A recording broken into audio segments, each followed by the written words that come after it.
I don't know what to feel about Grunt. My psych reports were for Oak here. We have no guarantees that Grunt is mentally stable. I get the feeling he just doesn't care about anything, including who lives or dies. That'll be all. Yes, Commander. Oh, another dangerous alien aboard, Commander. Thanks! Why can't you collect coins or commemorative plates or something? I assume everything's going well up here? Good for now. Fractured my thumb on the mute, but I think I made my point. That's it for now. See you, Commander. So the collectors did take New Canton? Yes, but my wife and daughter left in the nick of time. They're resting in San Francisco as we speak. That's great news. It is, but I knew a lot of good people in New Canton. Our mission has to succeed. Thank God Shepard's in command.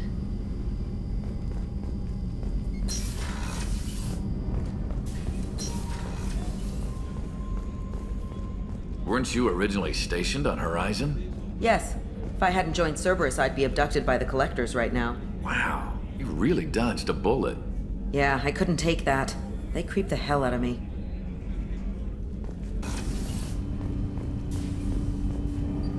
Do you need something? Have a few minutes to talk? Certainly. We haven't had a chance since I joined. When we met you, you said you were dying. Yes. I thought you'd want to know more. You don't have to worry about the rest of the crew. My illness is not communicable, even to other Drell. It's called Keprel syndrome.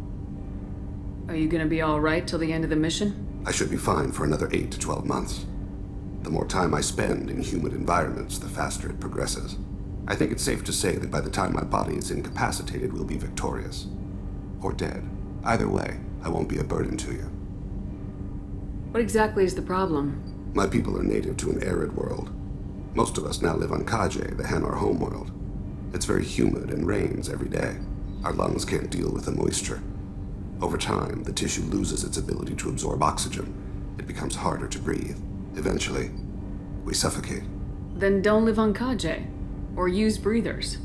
Drell have a close relationship with the Hanar. We rely on each other.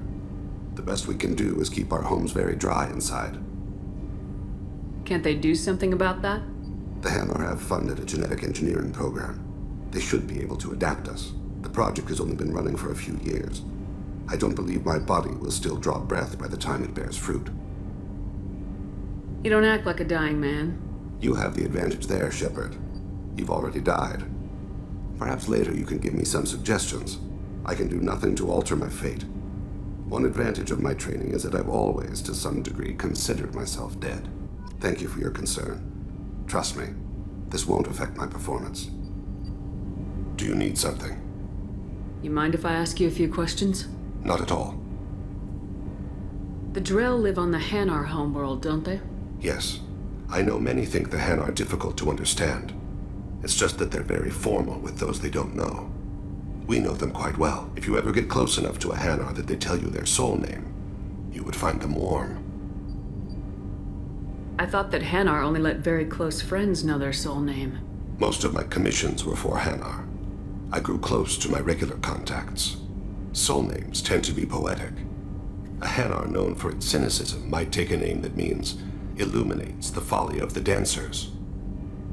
Hanar talk using bioluminescence. That's more of an obstacle than their politeness. True.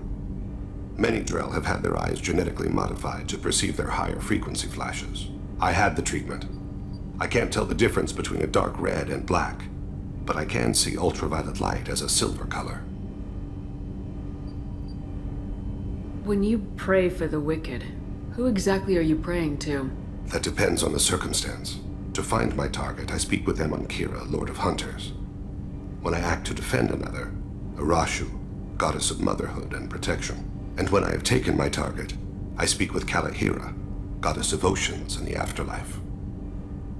I didn't know that Drell had many gods. It's one of our older beliefs. Many embrace the Hanar and Kindlers now, or the Asari philosophies. The old ways are dying. There are so many ways to interpret one's place in the universe. Who needs the wisdom of our ancestors? The younger generations don't believe they can help us fathom genetic engineering, orbital strikes, or alien races. Oceans and afterlife don't seem to have much in common. Consider, the ocean is full of life, yet it is not life as you and I know it. To survive there, we must release our hold on land, accept a new way to live. So it is with the death. The soul must accept its departure from the body. If it can't, it will be lost. We need to have the best equipment possible to take on the Collectors. You have any leads I could chase down? My old contact network often located rare equipment for me. Would you like me to get in touch with them? Let's see what they've got.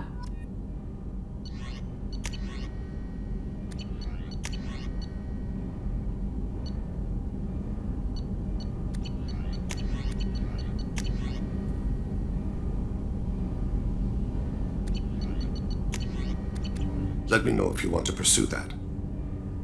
Have a few minutes to talk? Later. I'd like to consider what we've already discussed. I should go. I shall return to my meditations. I was just thinking about you. Liara T'Soni's got quite a reputation. I've done business with her people before. Joker and Edie are like an old married couple. I keep expecting to walk in on them bickering about the temperature in the cockpit. Edie has a wicked sense of humor. Or I should say, a really funny lack of one. Sometimes she seems like a person. But when it comes down to it, I can't get past her being a computer. Come back later. I'm sure I'll have more to talk about. Shepard? Just checking in. Making sure you're acclimatizing. I was just sitting here thinking. The picture, I'm finally starting to get it. There's a tank imprint, the battle at Canrum. A dead Turian, stripped. You don't see them out of their armor much. A Krogan boot on his head, and a claw hammer. It's under the brow plate, pulling it back, right? Eyes have gone black, and you see tension in the muscle.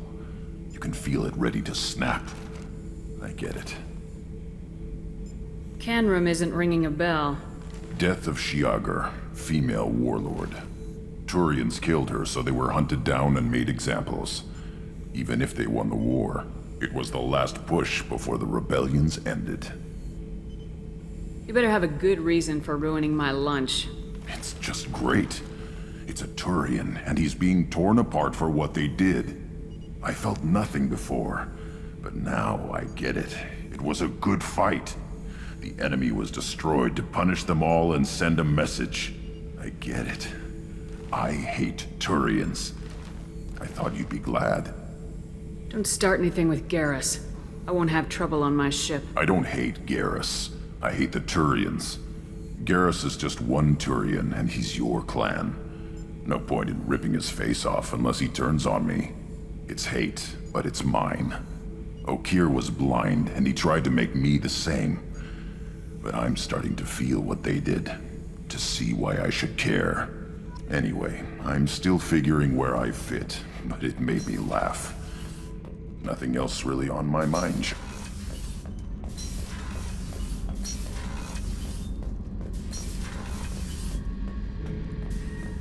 Thinking about past missions. Got a minute? You might learn something. Tough fight on Horizon. I fought slavers and kidnapping rings, but nothing like that. Some slavers took a little girl on a colony in the Skepsis system. Girl woke up, fought her way out, got picked up by my band well on her way to Omega. 8 years old. She'd have had no chance on Horizon. One time we were trying to clear out this gun nest outside a base on Vatar. Nothing we did even made a dent in that thing. Someone had the bright idea to kidnap a local girl, strap grenades on her, and make her go seduce the guy in the bunker. Terrible thing, I tell you.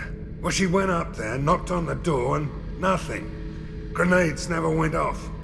But the guy stopped shooting, and we snuck by. Never found out what happened. I should let you go. Talk more later, Shepard.